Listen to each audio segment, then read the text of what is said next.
এই হোটেলের জন্য আকবরিয়াতে চলে আসলাম। এটা কি হুকা? এটা হচ্ছে আপনার ওই যে চার্চের মতো আছে না? হ্যাঁ। আচ্ছা, এটা রাজারা যে মদ গুলা খাইছিল। ও, এটা হচ্ছে রাজারা মদ ঢালতো।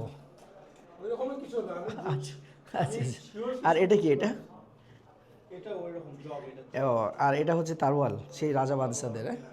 খুব সুন্দর, মানে সেই প্রাচীন ঐতিহ্য আছে ঘিরা। ছিল আপনার যে যুদ্ধবান ডাবল 1400 ফ্যামিলিদের জন্য। ওটা ফ্যামিলিদের জন্য হচ্ছে 1500 টাকা। ওটা 1500। আর 1400টা কোনটা? এটা হচ্ছে টু বেড, এক টু বেড দুইটা বেড। 100 টাকা। নিচে শুধু সিঙ্গেল সিঙ্গেল। ও থাকবে না, গিজার নাই? গিজার নাই। নন গিজার? গিজার নাই, আর হচ্ছে রুম অনেক ছোট। ও, রুম অনেক ছোট। নাই এগুলো। ও, সোফাও নাই। হ্যাঁ? মানে আপনি যদি 500 টাকায় থাকেন, এরকম সোফা থাকবে না, এবং রুম দেখাচ্ছে কি এটার 50% থাকবে। Single bed. ও, বেডও হচ্ছে সিঙ্গেল বেড। এটা হচ্ছে সেমি ডাবল। এখানে দুজন থাকতে পারবে, কিন্তু তারপরে একজন সিঙ্গেল যেহেতু। জি জি জি। আর নিচতলা বেড হচ্ছে আরো ছোট বেড। আমার অফিসের খুবই কাছাকাছি। এখন দেখা যাক, ভাইরা তো 1000 টাকা বলতেছে, কোনো কি ডিসকাউন্ট হবে? একাটুকে আমাদের এটা ফিক্সড ভাড়া। ও, এটা 1000 টাকা ফিক্সড ভাড়া আমাদের জন্য। এটা হচ্ছে 1000।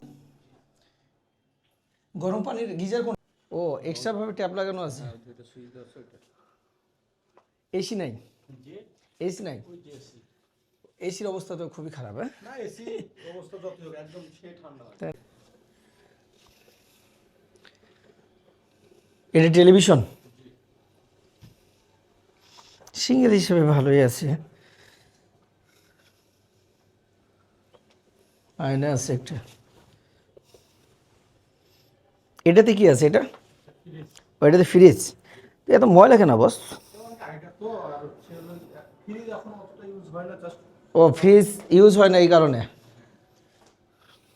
আপনি আসছেন স্যার, আপনি কি ফ্রিজ ইউজ করবেন? না না, আমি জিজ্ঞাসা করতেছি একটা পরিবেশের। আপনাদের তো আকবরিয়া তো দইয়ের জন্য বিখ্যাত, দই মিষ্টি, জি। দই মিষ্টির জন্য বিখ্যাত।